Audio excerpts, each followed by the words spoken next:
première étape de cette journée chargée du ministre des Sports, Marcory Zone 4, où se trouve l'entreprise devant réhabiliter le palais des sports de Treichville. But de cette visite, voir l'état d'avancement du matériel qui servira au renforcement de la poutre du palais des sports. On a décidé de renforcer cette poutre-là avec une ossature métallique.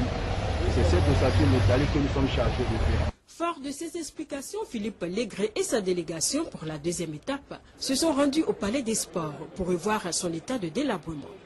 Les travaux de réhabilitation débuteront dans quelques jours et dureront 6 mois. Troisième étape, la visite du site de Washington.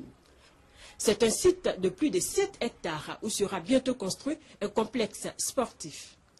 Les travaux de terrassement ont déjà commencé et les populations sont prêtes à libérer le site dès que les autorités auront réglé le problème d'hébergement provisoire. Quatrième et dernière étape de cette longue journée du ministre des Sports et Loisirs, le centre de formation en agriculture et sport à Yaou, village situé à l'entrée de Beaunois. Il s'étend sur 20 hectares et comprendra, outre l'exploitation agricole, un complexe omnisport avec notamment 3 terrains de football, une piste d'athlétisme, des terrains de basketball et de handball et une piscine.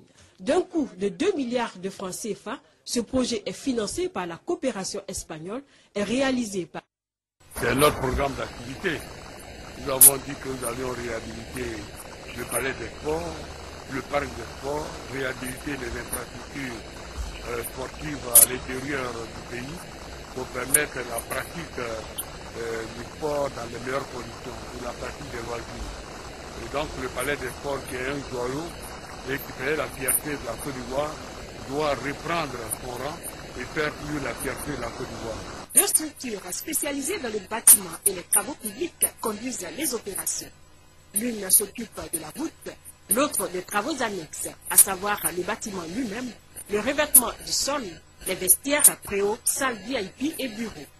On va déposer tout ce qui est équipement déployant, à commencer par les tapis sur le terrain sportif, jusqu'aux sanitaires, les sièges qui sont déployants. Nous allons entrer dans la seconde phase des travaux effectifs de la réhabilitation. Il s'agira alors de procéder à des travaux qui concernent tous les corps d'état du bâtiment. Toute cette réhabilitation est financée par l'État de Côte d'Ivoire à hauteur de 1,3 milliard de francs CFA. L'assurance a été donnée par l'entrepreneur que le palais des sports flambant neuf sera livré dans 5 mois.